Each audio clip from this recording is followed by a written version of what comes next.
Sa bawat pusong nagmahal, may kwentong hindi pinili ng tadhana pero pinili ng damdamin. Dito sa ating channel, bibigyang buhay natin ang mga bawal pero tapat na pag-ibig. Filipino Romance. At ito ang mundo ng mga lihim na pagmamahalan, tapat na damdamin, at kwentong hindi mo malilimutan.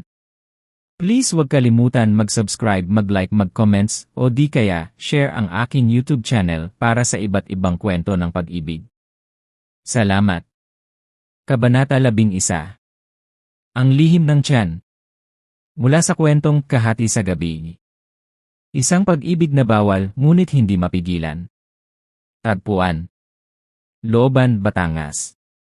5 buwan makalipas ng gabing nagpaalam si Samantha kay Cardo. Malumanay ngunit may panibagong pag-asa. Kapag ang puso'y iniwang mag-isa, hindi ito tuluyang nauupos minsan, doon pa ito mas naglalagablab para sa isang bagong dahilan. Sa bahay nila Tita Medi. 8:00 ng umaga. Mas lumaki na ang tiyan ni Samantha. Halatang halata na ang kanyang pagdadalang tao. Habang sinasalat ang umbok sa kanyang tiyan, kinakausap niya ito ng pabulong. Samantha. Mahina, may ngiti. Anak, kahit wala ang tatay mo, may nanay kang lalaban para sa'yo. Wala pa ring balita kay Cardo. Simula nang magdesisyon siyang lumayo, tila ba tuluyang nawala sa kanyang mundo ang lalaki. Pero mas pinili ni Samantha ang tahimik na paghilom kaysa habulin ang kasalanan. Sa talipapa. Tanghaling tapat. Habang namimili ng gulay, nakaengkwentro siya ng isang lalaki na bagong salta sa lugar. Si Ian Gutierrez. 28, isang dating seaman na ngayon ay bumalik sa probinsya upang mag-alaga ng matandang ama. Iyan. Nakangiti, may bitbit na kangkong. Hi miss, ikaw ba si Sam? Yung tinutukoy ni Aling Nita na mabait at magaling magluto. Samantha. Napangiti rin. Depende kung may bayad ang papuri mo. Nagkatawanan sila. Isang simpleng usapan. Ngunit may tila munting alon sa puso ni Samantha. Matagal na rin siyang hindi kinakausap ng ibang lalaki. At lalong hindi ng ganitong uri.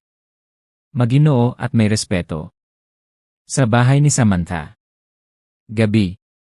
Habang niluluto ang tinola para sa sarili, biglang may kumatok.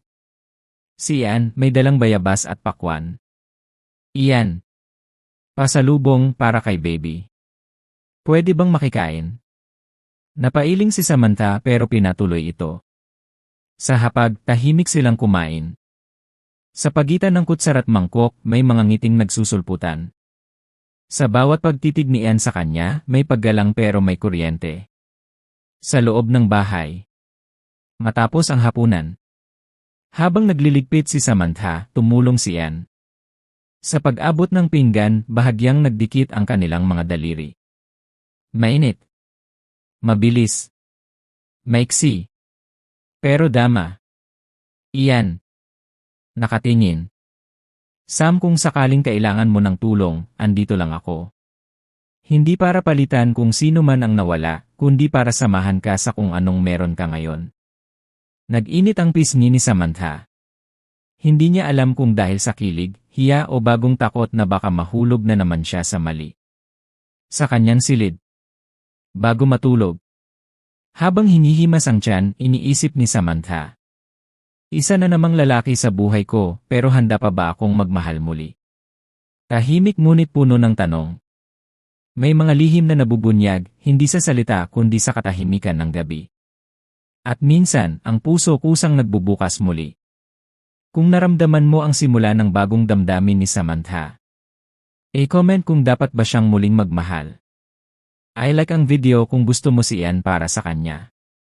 At mag-subscribe para sa Kabanata 12. Init at bagyo. Kung saan isang hindi inaasahang pangyayari ang maglalapit sa kanilang katawan at damdamin. Kung kayo ay may ibang karanasan mula sa kwentong pag-ibig, pwede niyong ibahagi sa aking channel at gawan nating ng storya ang mga naudlot ninyong damdamin. Maraming salamat, sanay nagustuhan nyo ang aking kwento.